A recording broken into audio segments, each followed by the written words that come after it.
નમસ્કાર, હું જેપી માથોળિયા શ્રી કન્યા વિદ્યાલય ઉમા કેમ્પસ લાઠીદળમાં ફરીવાર તમારું સ્વાગત કરું છું। આજે આપણે ધોરણ 11માં વાણિજ્ય વ્યવસ્થા BA તેની ચર્ચા કરવાના છીએ, જેમાં વિષયમાં પ્રકરણ 4 માહિતી સંચાર, ઈ-કોમર્સ અને આઉટસોર્સિંગ જેના વિશેની માહિતી મેળવીશું। તો સૌ પ્રથમ આપણે એની પ્રસ્તાવનાની ચર્ચા કરીએ કે માહિતી સંચારમાં શું આવે છે। તો વર્તમાન પરિસ્થિતિમાં ધંધામાં હરીફાઈનું પ્રમાણ ખૂબ વધ્યું છે।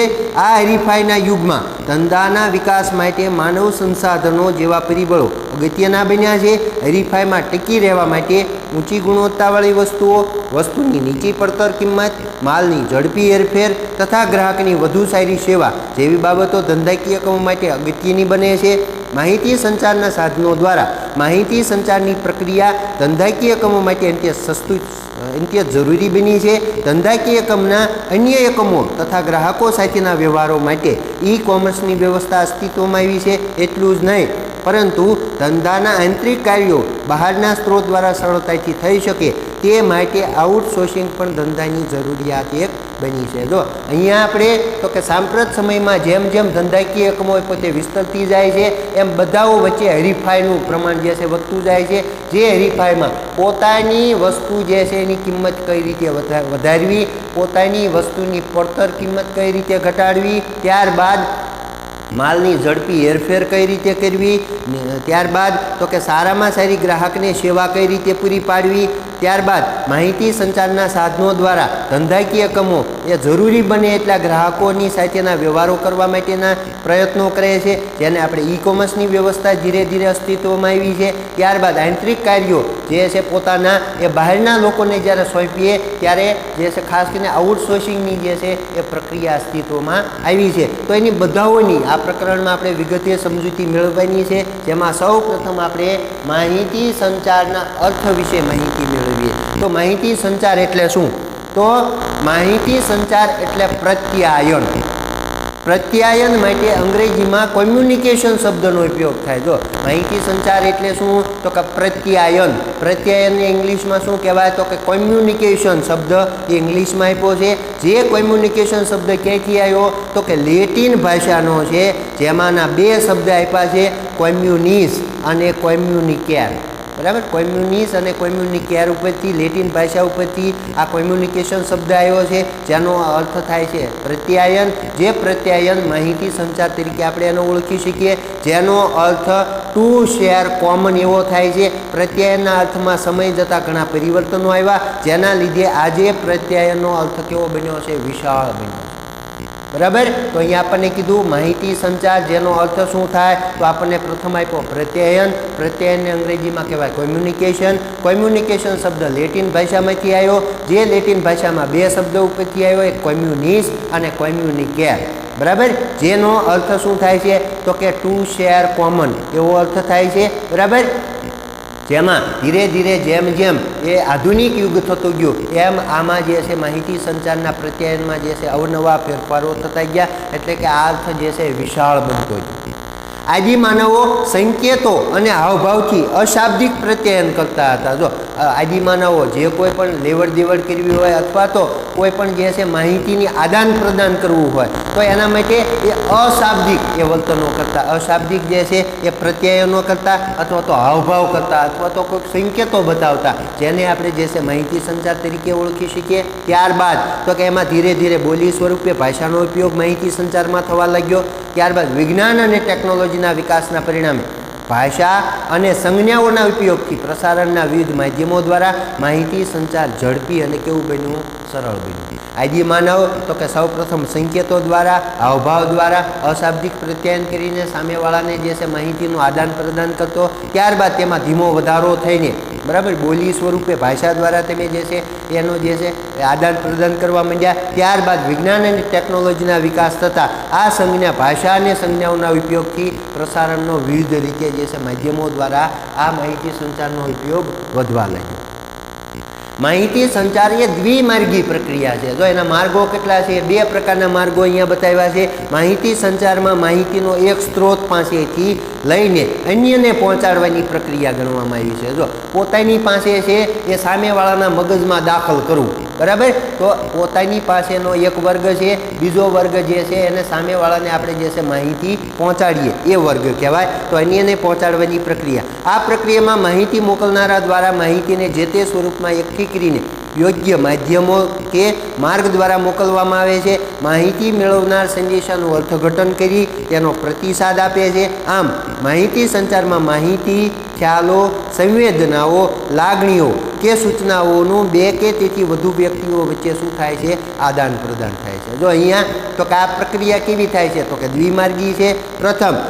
પ્રથમ માર્ગમાં એ માહિતી જે છે જે તે સ્વરૂપમાં એકઠી કરીને કોઈ માધ્યમ દ્વારા અથવા તો માર્ગ દ્વારા બીજા વર્ગને મોકલવામાં આવે છે.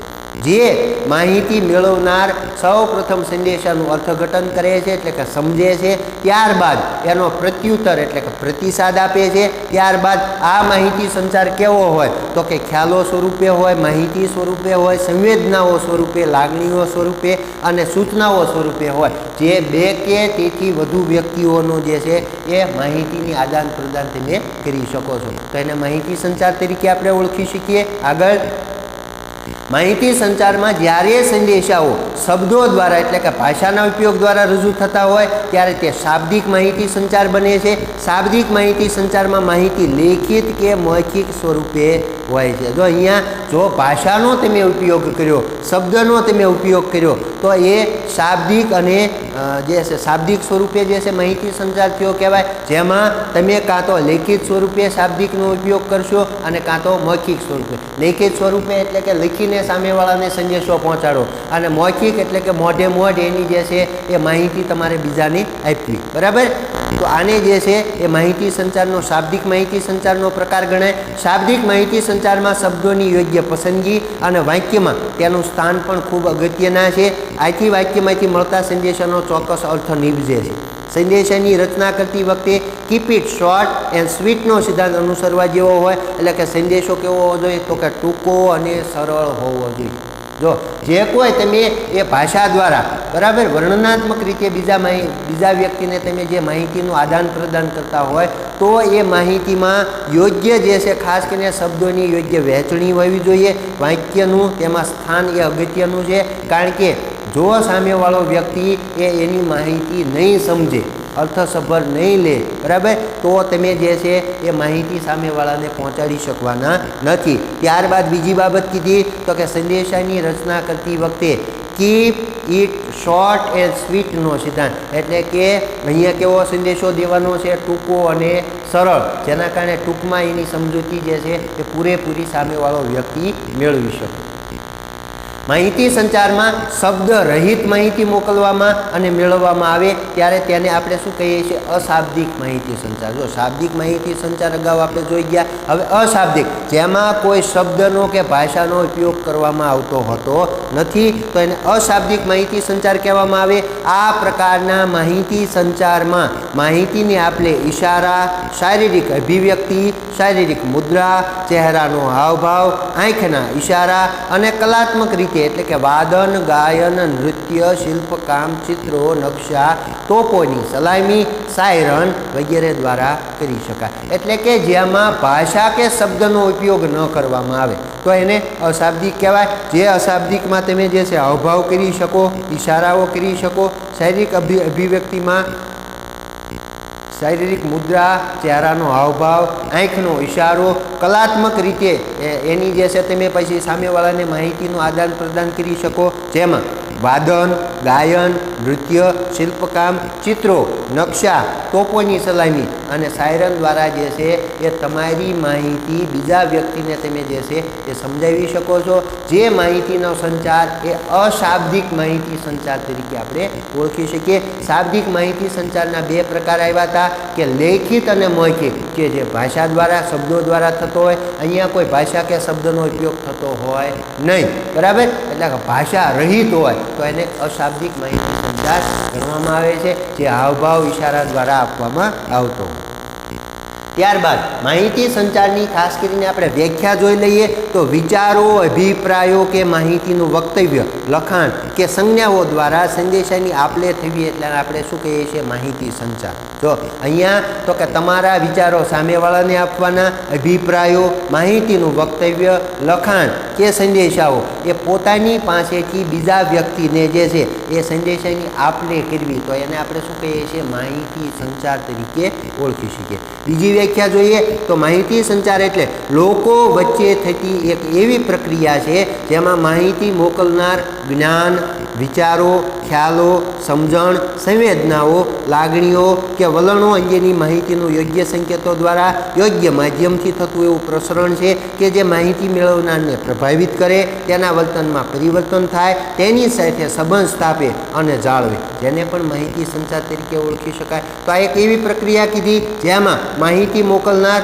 પોતે જ્ઞાન, વિચારો, ખ્યાલો, સમજણ, સંવેદનાઓ, લાગણીઓ, વલણો અને માહિતીનું યોગ્ય સંકેતો દ્વારા બીજા લોકોને યોગ્ય માધ્યમથી એ પોતે સંદેશો આપે છે, જેમાં સંદેશો મેળવનાર, માહિતી મેળવનાર પ્રભાવિત થાય અને એના વર્તનમાં શું આવે? પરિવર્તન આવે અને એની સાથે વધુને વધુ સંબંધ સ્થાપે અને જાળવી રાખે તો એને પણ માહિતી સંચાર તરીકે ઓળખી શકીએ. ત્રીજી વ્યાખ્યા, માહિતી સંચાર એટલે આપણા વિચારો બીજાના મગજમાં દાખલ કરવાની પ્રક્રિયા. જો શોર્ટ એન્ડ સ્વીટ હમણાં આવ્યું હતું એમ સંદેશો જે છે ટૂંકો અને સરળ હોવો જોઈએ તો અહીંયા આપી દીધું કે આપણા વિચારો બીજાના મગજમાં દાખલ કરવાની પ્રક્રિયા, જેને પણ આપણે માહિતી સંચાર તરીકે ઓળખી શકીએ.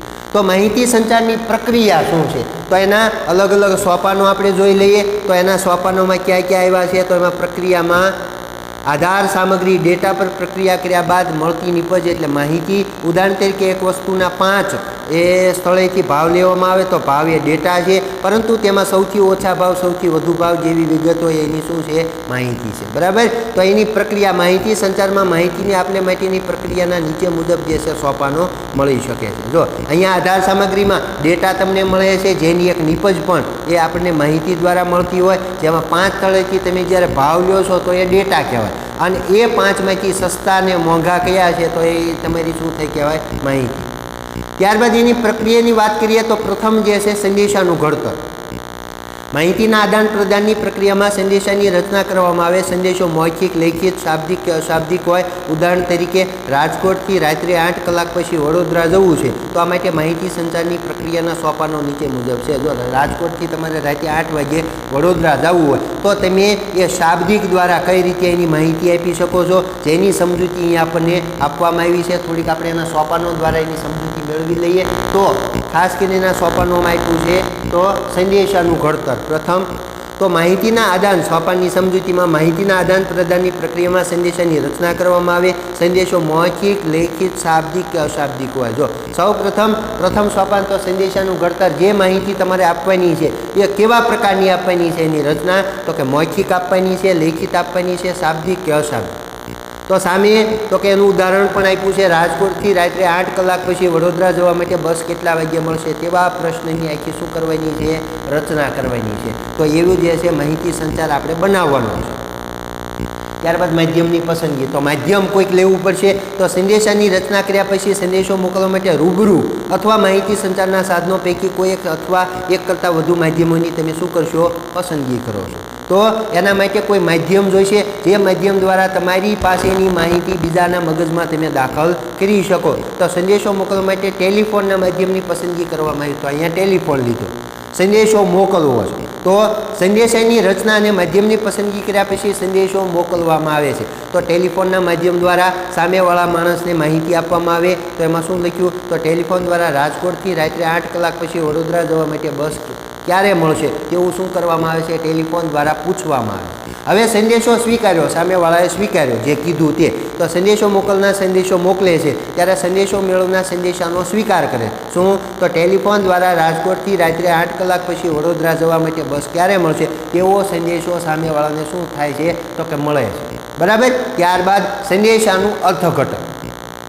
તો સંદેશાના અર્થઘટનમાં સામેનું સોપાન તો સંદેશો મોકલનાર સંદેશામાં એવી ભાષા અને શબ્દનો ઉપયોગ કરે છે જેથી સંદેશો સ્વીકારનાર તેનું યોગ્ય રીતે શું કરી શકે અર્થઘટન તો કે એની ભાષા એના શબ્દો જે યોગ્ય જગ્યાએ ગોઠવીને એનો સામેવાળાને જે છે માહિતી પહોંચાડવા માટેનો પ્રયત્ન કરે છે જેને આપણે સંદેશાનું અર્થઘટન કરીએ એટલે કે સામેવાળો સમજી શકે તો એનું ઉદાહરણ લઈએ તો સંદેશો મોકલનાર રાજકોટથી રાત્રે 8 કલાક પછી વડોદરા જવા માટેની બસ ક્યારે મળશે તેવું પૂછે છે ત્યારે સંદેશો સ્વીકારનાર રાત્રે 8 કલાક પછી વડોદરા જવા માટેની બસ મળશે તેવું જ સમજે બરાબર જેવું એણે કીધું તેવું ને એવું જ એ પોતે જે છે એનું અર્થસભર નિપજ તરીકે જે છે એની માહિતીની સમજૂતી મેળવે છે અને રાત્રે 8 વાગ્યા પછી વડોદરા જવા માટેની બસ ક્યારે મળશે એવું સમજીને હવે એનો જે છે સંદેશાનો છેલ્લે શું આપે છે પ્રત્યુત્તર તો સંદેશાના પ્રત્યુત્તરમાં સંદેશો સ્વીકારનાર સંદેશાનું યોગ્ય અર્થઘટન કરી તેનો શું આપે છે પ્રત્યુત્તર સામેવાળાને આપણે પૂછ્યું હવે એનો જવાબ જે છે કઈ રીતે આપે છે ઉદાહરણ દ્વારા સમજીએ તો સંદેશો સ્વીકારનાર રાજકોટથી રાત્રે 8 કલાક પછી વડોદરા જવાની બસ ક્યારે મળશે તેનો શું આપશે હવે પ્રત્યુત્તર હવે એ પોતે એનો જે છે જવાબ આપે છે બરાબર જે માહિતીની આદાન પ્રદાન કરવાની આપણે જે છે આખી પ્રક્રિયા ગણી શકીએ જેને આપણે માહિતી સંચાર તરીકે ઓળખી શકીએ છીએ બરાબર તો આ માહિતી સંચારમાં ખાસ કરીને આપણે શું જોયું તો સૌપ્રથમ આપણે એની પ્રસ્તાવના ત્યારબાદ માહિતી સંચારનો અર્થ ક્યાંથી આવ્યો તો જેની વાત આપણે ડીપમાં જોઈ ત્યારબાદ માહિતી સંચારની વ્યાખ્યાઓ 3 જોઈ ત્યારબાદ માહિતી સંચારની પ્રક્રિયા જેના અલગ અલગ સોપાનો આપ્યા જે સોપાનો ટોટલ 6 સોપાનો જોયા જેમાં સંદેશાનું ઘડતર માધ્યમની પસંદગી સંદેશો મોકલવો સંદેશો સ્વીકારવો સંદેશાનું અર્થઘટન કરવું અને સંદેશાનો પ્રત્યુત્તર આપવો જે શાબ્દિક હોય અશાબ્દિક પણ એ હોઈ શકે લેખિત અને મૌખિક પણ જે છે આ માહિતી સંચારની પ્રક્રિયા થતી હોય છે ત્યારબાદ હવે પછીના વિડીયોમાં આપણે આવતા વિડીયોમાં જે છે એ મળીશું